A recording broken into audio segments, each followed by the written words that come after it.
नमस्कार दोस्तों, यदि आप भी बिहार के वोटर हैं और जो गणना फॉर्म भरा रहा है उसको भरना चाहते हैं तो सभी को भरना जरूरी है, कंपलसरी है, मस्ट इम्पोर्टेंट है। और इसे भरने का पूरा प्रोसेस हम इस वीडियो में बताने वाले हैं। यदि आप नए हैं, यदि आपको नहीं पता है कि कैसे भरना है, तो आप लोगों को पूरी जानकारी दी जाएगी। छोटी से छोटी जानकारी भी आपको इस वीडियो में बताई जाएगी, आप गलती करने से बचे। उसके साथ ही डॉक्यूमेंट कहाँ से कैसे बनवाना है ये भी हम इस वीडियो में आपको बताएंगे। तो चलिए शुरू करते हैं और आपको बताते हैं कि कैसे आप लोगों को फॉर्म को भरना है।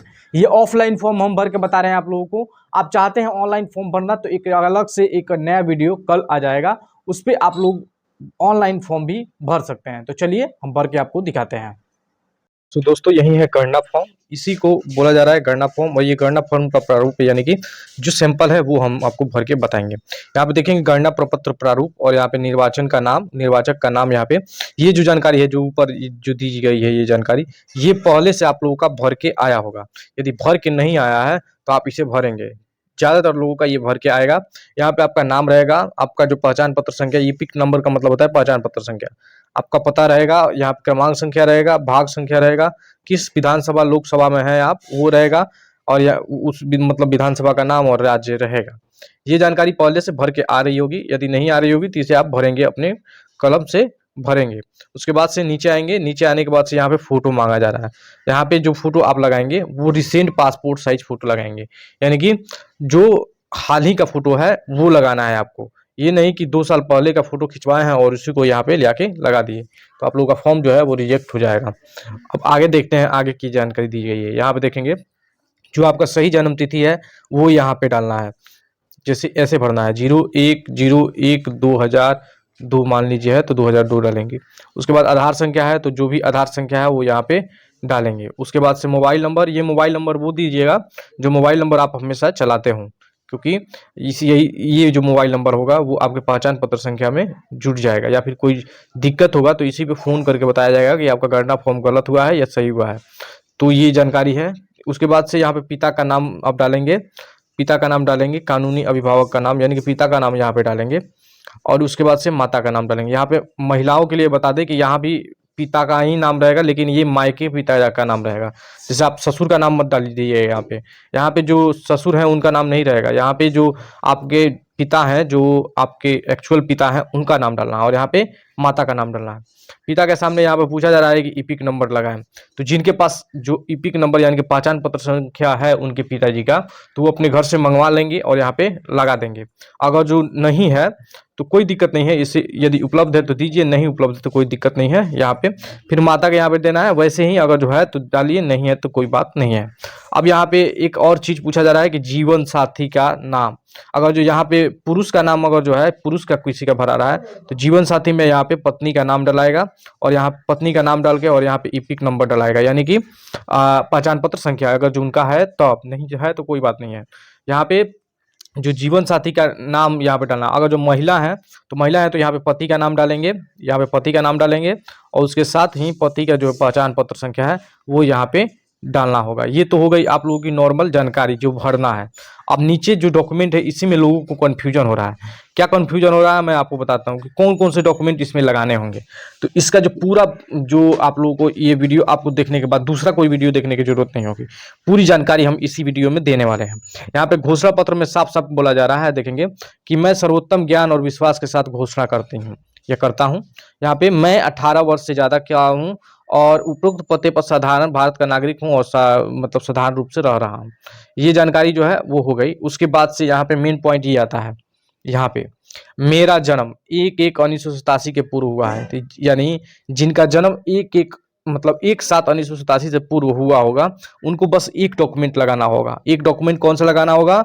अपने जन्म तिथि या फिर जन्म स्थान को प्रमाणित करने वाला, मतलब दोनों में से कोई, जन्म तिथि और जन्म स्थान को प्रमाणित करने वाला, यानी कि जन्म तिथि को प्रमाणित करे और प्लस में जन्म स्थान को प्रमाणित करे, वो जो है आपको दस्तावेज लगाना है। यानी कि इसमें जो 1/7/1987 से पहले जन्म लिए हैं उन लोगों को बस 2 डॉक्यूमेंट लगाने हैं। क्या क्या डॉक्यूमेंट लगाने हैं?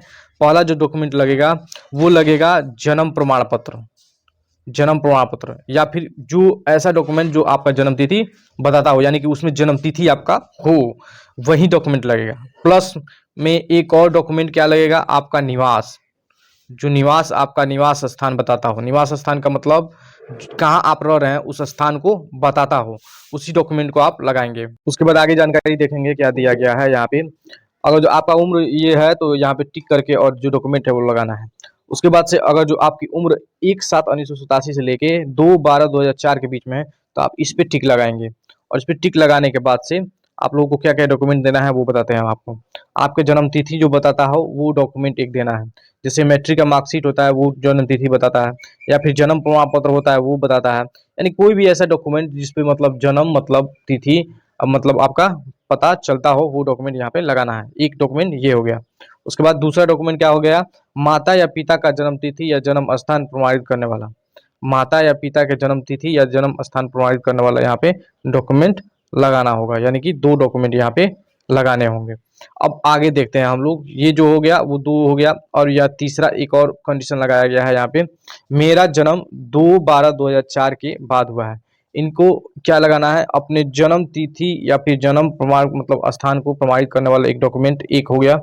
उसके बाद से दूसरा डॉक्यूमेंट लगाना है पिता का जन्म तिथि और स्थान प्रमाणित करने वाला।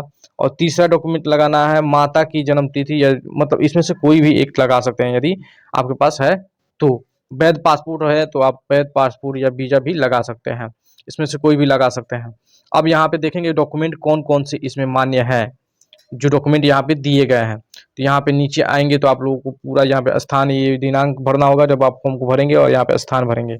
और यहाँ पे अगर जो अंगूठा लगाते होंगे तो अंगूठा लगाएंगे, नहीं तो आप लोगों का जो हस्ताक्षर करके यहाँ पे और बीएलओ को जमा करना होगा। उसके अलावा यहाँ पे पिन करके देना होगा। कौन कौन से डॉक्यूमेंट देखेंगे, केंद्रीय राज्य या फिर कर्मचारी आयोग या पेंशन भोगी द्वारा पहचान पत्र। पेंशन का आपके पास कागज है या फिर पेंशन भुगतान का कोई रसीद है आपके पास तो उसको आप लगा सकते हैं। ये लगा देंगे तो फिर ये सब नहीं लगाना होगा। या फिर दूसरा नंबर देखते हैं क्या है, सरकार या स्थानीय प्राधिकार या फिर बैंक या फिर डाकघर या फिर LIC या PSU द्वारा 1/7/1987 के पूर्व निर्गत किया गया पहचान पत्र। ये उन लोगों के लिए है जो 1/7/1987 से पूर्व के हैं, उनके लिए है ये। उसके बाद यहाँ पे पासपोर्ट आप दे सकते हैं। जन्म प्रमाण पत्र सक्षम प्राधिकार द्वारा मतलब जारी जन्म प्रमाण पत्र यहाँ पे दे सकते हैं। मान्यता प्राप्त बोर्ड विश्वविद्यालय द्वारा मैट्रिक का सर्टिफिकेट या फिर शैक्षणिक कोई प्रमाण पत्र है तो आप इसको दे सकते हैं। यहाँ पे वन अधिकार प्रमाण पत्र, यानी कि ये ज्यादातर लोगों के पास नहीं होगा। और यहाँ पे निवास प्रमाण पत्र, अस्थायी निवास प्रमाण पत्र भी आप यहाँ पे दे सकते हैं। ये सिर्फ काम आएगा किसके लिए, आपका निवास जो है निवास स्थान बताने के लिए, जो कि अब मैंने आपको बताया है कि निवास को प्रमाणित करने के लिए, निवास स्थान प्रमाणित करने के लिए अस्थायी निवास प्रमाण पत्र आपको देना पड़ेगा। तो यहाँ पे निवास प्रमाण पत्र सब किसी में लगेगा। उसके अलावा यहाँ पे सक्षम प्राधिकार द्वारा जारी OBC SC ST का कोई भी जाति प्रमाण पत्र, यानी कि आप जिस भी कैटेगरी से आते हैं उसका यहाँ पे जाति प्रमाण पत्र आप बनवा लेंगे। यानी कि जाति और निवास ये जो है वो आसान दिखाई दे रहा है और इसी को बनवा लेंगे आप। उसके अलावा और देखते हैं यहाँ पे सक्षम प्राधिकार द्वारा निर्गत, ये तो हो गया। राष्ट्रीय नागरिक रजिस्टर, यानी कि जो रजिस्टर पारिवारिक रजिस्टर होता है वो आप लगा सकते हैं यहाँ पे।